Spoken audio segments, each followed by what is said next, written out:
to episode 118 of the weekly Yes and podcast. I'm your host, Travis Thomas. This podcast is also in partnership with our friends at Inspired to Give. Make sure you check out Inspired to Give at Inspired to Give on social media, inspiredtogive.org on the World Wide Web. So I recognize it's not the weekly yap, but I'm getting on board, right? Everyone else has done this cool season approach, right? This is season 1, season 2, season 3. Hey, how about we call this season 4? How does that work? Does it work for you? Works for me. So let's call it season 4, episode 1, which is really episode 118 of the weekly Yes and podcast. Episode 118 is called Surrender or Suffer. So here we are. It is the beginning of September here in Southeast Florida, Jupiter, Florida. Many of you know that Hurricane Dorian is currently on its way up the East Coast, but staying out to sea. For those of us here in Jupiter, Florida, we were on the path for a Category 5 hurricane that was at one point scheduled to come ashore right on top of us here in Jupiter, Florida. But hurricanes are unpredictable. The path changed. It has now taken a path that is going to be least detrimental to the United States, which is great. The unfortunate part of that is the storm completely decimated the Bahamas. And so for anyone who is looking to support or help the Bahamas, I am looking into and getting more research on different charities. I may post a few of those in my links to this podcast, ways that you can help the Bahamas. That's where our attention goes right now. But this podcast is all about surrender or suffer. We're going to talk about Hurricane Dorian. We're going to talk about travel, that's me dropping my pen. If you look back at the last 3 months, this has been the busiest 3 months of my professional career for Live Yes And so for the last 3 months, I've been on the road. I've been traveling. It's been great because it's, again, the more I travel, the more I work. That means I'm getting paid, which is crucial for raising a family and having a career.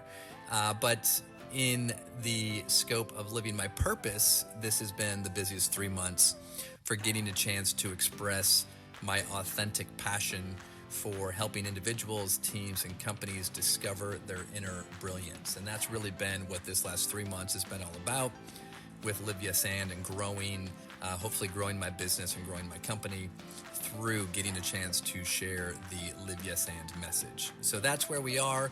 I'm going to talk about that a little bit because surrender or suffer. As a result of being the busiest I've ever been, it meant that for the last 3 months, I have slept in over 20 beds. I have slept in airport terminals. I have slept in rental cars. And I've given over 30 different presentations and workshops, traveled over 3,500 miles in my car, as well as flown over 10,000 miles in airplanes. So with that comes airplanes, comes airports, comes flight delays, comes cancellations. And if you follow my Yes Daily, Your Excellent Self Daily that I post on Instagram, on Facebook. If you don't follow those, follow me on Instagram and Facebook at Live Yes And. I post a daily inspiration where I've been talking a lot about the different things that have come up through my travel, from cancellations, flight delays, and navigating emotionally and mentally how that messes with you emotionally, dealing with that adversity. Staying calm and staying patient, staying tolerant. Because, as we know, once you step foot into an airport, you have to surrender any control you have or think that you have. You have none. As soon as you step in that airport, you can't control when that flight is going to land, when it's going to take off, if it's going to be delayed, if it's going to be canceled. And so your ability to remain calm, to be resilient and patient, even though you can't control anything. And isn't that the true test of sort of mental toughness and peace, is not being able to control anything, but being able to be resilient and adaptable when things start to go wrong. I had a few of those situations more than I would have liked, but that's what you get. I had a few of those situations where not knowing how flights were going to be made, how connections were going to be made, how I was going to get from one side of the state to the other side of the state in just the right amount of time driving, when that wasn't taking into consideration traffic or not taking into consideration weather, and dealing with both. And still, despite all of the adversity that happened this summer, there wasn't a single event or performance or talk that I missed. And so super grateful for that. But all of this was a master course in patience and surrender. Having to know that I can only do as much as I can do. I can make sure that I am doing my part to get to the airport in time, to be prepared, to have backup plans in place, but I can't control what's actually going to happen. I have to surrender or suffer. I have to surrender or suffer. If I don't surrender and I try to control, the suffering is all mine. And the suffering comes from me trying to control an outcome, a desired outcome, which I can't control. I can influence by how I prepare and what I do, but I can't control that outcome. So if I'm attached to a specific outcome, I leave myself open to suffering because I just can't control it. I can only deal with what is happening in the moment. I can always deal with what's happening in the moment, but I can't control it. I can't control what's happening around me. I can't control the other passengers. I can't control the weather, the flight crew. I can't control any of those intangibles, but I can control how I'm going to respond. And I caught myself throughout the entire summer where I'm getting aggravated, I'm getting frustrated, I'm getting nervous because of the conditions around me. And it was such this great reminder, this red flag all summer, that when I would notice myself, and that's why noticing and awareness is so important, that's why mindfulness is so important, because it gives us the ability to notice, to catch ourselves when our emotional state is being aroused, right? When we're angry, frustrated, anxious, right? When we can notice that, now we can do something about it. We can take our deep breaths, we can meditate, we can focus on action instead of focusing on outcome. And there were so many opportunities to do that this summer, and I just turned it into a master course, right? Even though maybe I vented to Hollister, I'm sorry, right? We all need to vent to someone that loves us. So even though I may have vented to Hollister at times, internally I was constantly going, okay, this is my master course. This is my master course. I am learning from this. I'm growing from this. I'm getting better from this. And that included not only flight cancellations and delays, but getting thrown up on an airplane, right? Without being able to do anything about it. I couldn't get up. I couldn't leave. I couldn't go clean off. I had to sit, right? Yeah.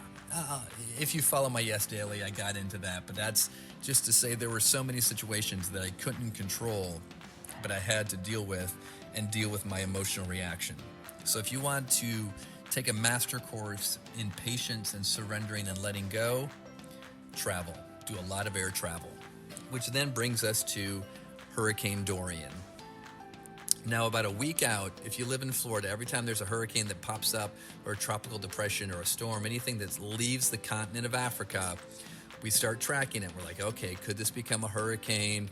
And so we were watching Dorian about a week out, tropical storm, no big deal. Then it gets closer, could become a hurricane. Now it's a hurricane. Oh, it's only a category 1. And then day by day by day, these things change. It's the weather. Hello, things change, things advance, things develop. But again, just the cycle of that entire storm, from tropical storm, no big deal, to category 5, this is a behemoth that is going to destroy Southeast Florida, to, oh no, it's a storm that's not even going to get here. All of that happened in the span of a week. And again, I'm not discounting what happened in the Bahamas. I'm just showing the unpredictability of dealing with the weather, of dealing with a hurricane. And so, again, how do we mentally prepare and respond to a situation that we can't control? Now, everyone down here, you've got your hurricane shutters, you go to the store, you get what you need, but there's a difference in being prepared compared to being in a panic, right? We can be prepared and not be in a panic. We can over-prepare, meaning We can go too far if we're doing it out of a sense of fear or panic. Or you can go, okay, we've got shutters, so you put them up. Why? Because you have them, and you do the safe thing. You get what needed supplies you need to get, but you can do it calm and being responsive and adaptable and responsible, but there doesn't need to be a sense of panic and fear that goes with it. And I think just like anything else, we can't control what the storm is going to do, but we can control how we respond to it. And again, this hurricane, another master course in having to respond to something that you can't control, but doing what you can do, right? All of us could do everything we could possibly do to be most prepared, and then you deal with what happens. You deal with what shows up. The storm doesn't come, you're grateful, you take your shutters down, you move on. And now for a lot of us, it's like, okay, but the Bahamas was impacted. So now what can we do to help them, to send them supplies, to send them relief and give them help? And so master courses in surrendering or suffering or both. Actually, if you're surrendering, you're probably not suffering. If you're surrendering, you're dealing with Byron Katie's what is, or the Stoics, you're dealing with what is. And so that, to me, is what life is more often than not. Are we surrendering to what is happening and then choosing to respond from our sense of purpose and passion? And that is the yes and. The yes and is acceptance, which is really you're surrendering to what is by saying yes to it. Your and response is where you have power. You are choosing how to respond, and that's what living yes and is all about. It is the surrendering and not suffering, but it's overcoming, it's finding a way, it's being empowered because you're responding to what is, not being a victim to it. So there you have it. Episode 118, Surrender or Suffer. Please give me some feedback, some comments. How have you been surrendering recently? Or how have you been suffering recently? We can get into either one, because either one, there's learning in both. There you have it. Episode 118. Hey, the Weekly Yap, it's back. We'll call it Season 4. Have a great day, everybody. Love you, Juju.